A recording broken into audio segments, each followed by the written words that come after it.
Ketimpangan relasi kuasa ini dapat terjadi ketika pelaku merasa bahwa dirinya memiliki posisi yang lebih unggul, juga dominan dibanding si korban.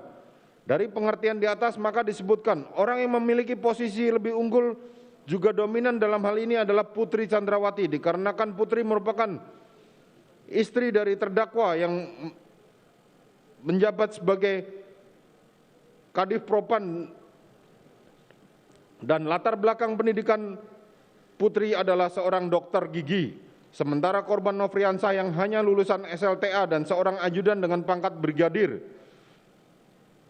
yang ditugaskan untuk sebagai ajudan terdakwa untuk membantu Putri Chandrawati baik sebagai supir maupun tugas-tugas lainnya.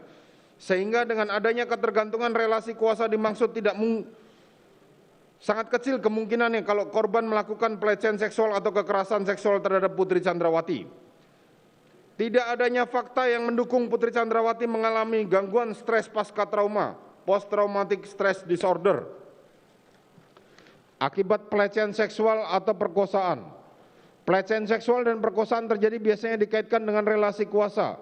Ketika pelaku mempunyai kekuasaan yang lebih daripada korban, kekuasaan dapat berupa posisi pekerjaan yang lebih tinggi, kekuasaan ekonomi, kekuasaan jenis kelamin yang satu terhadap jenis kelamin yang lain, jumlah personal yang lebih banyak, dan lain sebagainya. Pelecehan seksual atau kekerasan seksual merupakan setiap bentuk perilaku yang memiliki muatan seksual yang dilakukan seseorang atau sejumlah orang, namun tidak disukai dan tidak diharapkan oleh orang yang menjadi sasaran, sehingga tindakan pelecehan seksual dan perkosaan akan mendatangkan trauma yang mendalam bagi korban. Korban pelecehan seksual dan perkosaan dapat mengalami stres akibat pengalaman traumatis yang dialaminya. Sebagaimana disebutkan dalam jurnal ANAF volume 1 nomor 2 Desember 2016 halaman 188. Proses pemulihan korban kekerasan seksual akan melewati beberapa tahapan dengan menggunakan 5 tahapan kesedihan yang umum digunakan sebagai teori pemulihan diri pada diri korban, tidak selalu melewati setiap tahapan. Oleh Ilenis dan Handadari 2011, Journal of Unair, Insan Media Psikologi.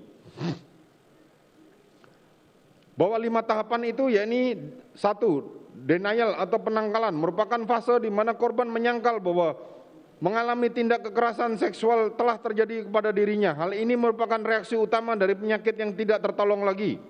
Penolakan biasanya pertahanan diri yang bersifat sementara, yaitu dengan perasaan tidak percaya, tidak menerima bahwa dirinya mengalami kekerasan seksual.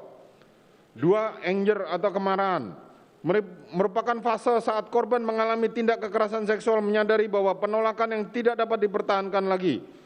Penolakan muncul dalam rasa marah, benci, dan iri. Ini terjadi karena individu menyadari kenapa dirinya yang mengalami tindak kekerasan seksual bukan orang lain. Kemarahan itu diproyeksikan kepada perawat, dokter, keluarganya, dan juga Tuhan. 3. Bargaining atau penawaran merupakan tahapan ketiga korban tindak kekerasan seksual mengembangkan harapan sebagai mekanisme pertahanan diri. Individu melakukan tawar-menawar dalam arti berharap bahwa trauma ini bisa hilang dengan sendirinya. 4. Depresi merupakan tahapan keempat di mana korban dalam fase ini menjadi pendiam, menolak orang lain, dan banyak merenung. Usaha-usaha untuk memperbaiki dirinya dapat membuat korban masuk ke dalam kondisi depresi. Pada dasarnya, kekerasan seksual yang terjadi pada korban kekerasan akan menimbulkan dampak negatif bagi dirinya, salah satunya yaitu depresi. Pada proses ini, korban kekerasan seksual tidak hanya menerima dampak secara fisik saja, tetapi juga dampak mental, yaitu dampak depresi yang ditunjukkan seperti kasus di atas. Acceptance atau penerimaan merupakan tahap di mana korban mulai mengembangkan rasa damai dan menerima takdir. Pada fase ini perasaan sakit pada fisik akan menghilang karena sikap kepasrahan individu atas pemahaman yang telah terjadi. Setelah korban mencapai tahap penerimaan, barulah dapat terjadi perkembangan yang positif.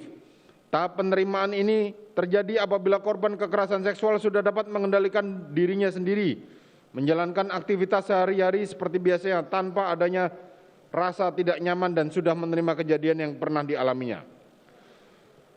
menimbang bahwa berdasarkan keterangan saksi Riki Rizal Wibowo pada saat saksi menemui Putri Chandrawati di rumah Magelang, Putri menanyakan di mana korban. Dan begitu saksi bertemu korban, langsung saksi ajak naik ke lantai 2 dan saksi hadapkan ke hadapan Putri Chandrawati.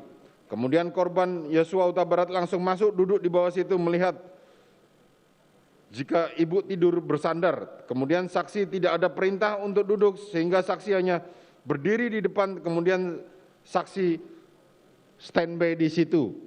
Hingga beberapa lama kemudian saksi turun bersama korban Nofriansah Yosua Huta Barat. Bahwa dari pengertian gangguan stres pasca trauma, post traumatic stress disorder, dan tahapan proses pemulihan korban kekerasan seksual yang di atas, perilaku Putri Chandrawati yang mengaku sebagai korban justru bertentangan dengan profil korban menuju proses pemulihan. Tindakan Putri Chandrawati memanggil dan menemui almarhum Nofriansah Yosua Huta Barat di kamarnya adalah terlalu cepat untuk seorang korban kekerasan seksual terhadap pelaku kekerasan seksual tersebut. Trauma akibat tindak pidana kekerasan seksual, proses pemulihannya membutuhkan waktu yang cukup panjang.